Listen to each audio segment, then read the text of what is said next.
چنانچہ اس نے قید خانے میں پہنچ کر یوسف سے کہا، یوسف، اے وہ شخص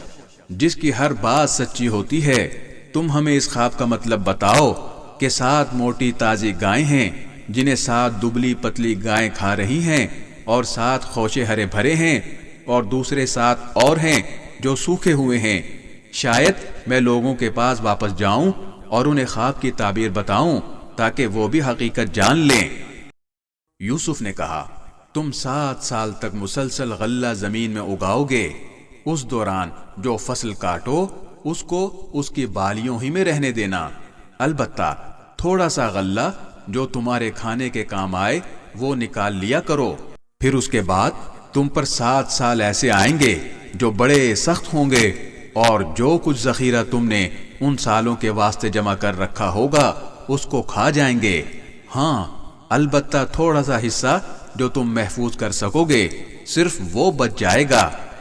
پھر اس کے بعد 1 سال ایسا آئے گا جس میں لوگوں پر خوب بارش ہوگی، اور وہ اس میں انگور کا شیرہ نچوڑیں گے۔ اور بادشاہ نے کہا کہ اس کو یعنی یوسف کو میرے پاس لے کر آؤ۔ چنانچہ جب ان کے پاس ایلچی پہنچا تو یوسف نے کہا، اپنے مالک کے پاس واپس جاؤ اور ان سے پوچھو کہ ان عورتوں کا کیا قصہ ہے جنہوں نے اپنے ہاتھ کاٹ ڈالے تھے۔ میرا پروردگار ان عورتوں کے مکر سے خوب واقف ہے۔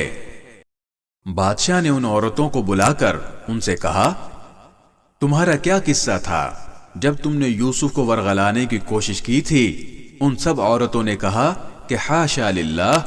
ہم کو ان میں ذرا بھی تو کوئی برائی معلوم نہیں ہوئی۔ عزیز کی بیوی نے کہا، اب تو حق بات سب پر کھل ہی گئی ہے، میں نے ہی ان کو ورغلانے کی کوشش کی تھی، اور حقیقت یہ ہے کہ وہ بالکل سچے ہیں۔ جب یوسف کو قید خانے میں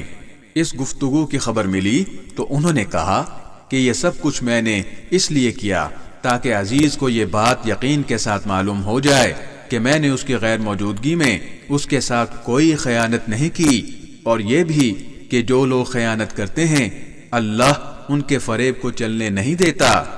اور میں یہ دعویٰ نہیں کرتا کہ میرا نفس بالکل پاک صاف ہے، واقعہ یہ ہے کہ نفس تو برائی کی تلقین کرتا ہی رہتا ہے، ہاں میرا رب رحم فرما دے تو بات اور ہے کہ اس صورت میں نفس کا کوئی داؤ نہیں چلتا، بے شک میرا رب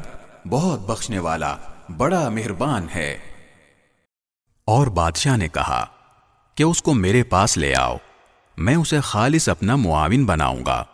چنانچہ جب یوسف بادشاہ کے پاس آ گئے اور بادشاہ نے ان سے باتیں کی تو اس نے کہا، آج سے ہمارے پاس تمہارا بڑا مرتبہ ہوگا اور تم پر پورا بھروسہ کیا جائے گا۔